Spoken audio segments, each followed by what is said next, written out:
अपने ससुराल वालों को खुश रखने के चंद इक़दामात। शोहर की रूटीन बनाएं कि घर आए तो सबसे पहले अपनी माँ के पास जाए, बाद में आपके पास आए।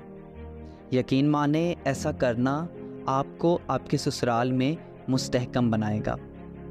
नंबर 2, जब भी बाज़ार जाएं तो सास के लिए कोई ना कोई तोहफ़ा ज़रूर लेकर आएं, चाहे वो एक लॉन का सूट हो या 10 रुपए की मूंगफली।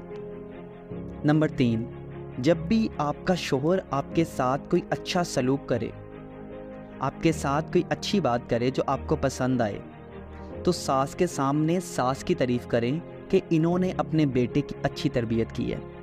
नंबर 4, गाड़ी में बैठना हो तो बड़ी मोहब्बत के साथ सास को फ्रंट सीट पर बैठाएं और इनसे कहें ये आपका हक है, क्योंकि आपकी दुआओं की वजह से हमें अल्लाह ने गाड़ी अता की है।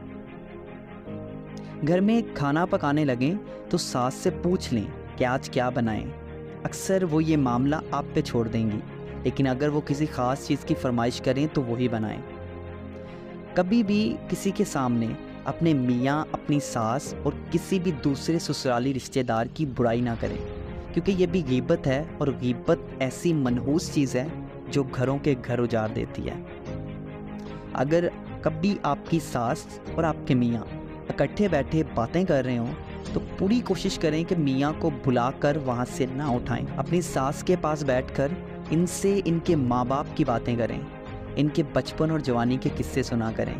ऐसा करना आपके इस रिश्ते को दोस्ती के रिश्ते में बदल देगा।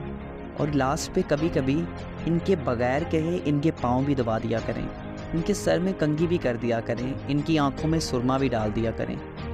यकीन माने ये भी आपकी माँ और आपके बाप के दर्जे पे हैं, और माँ बाप थोड़े अखर भी हों तो उनको छोड़ा या उनको छिड़का नहीं जाता।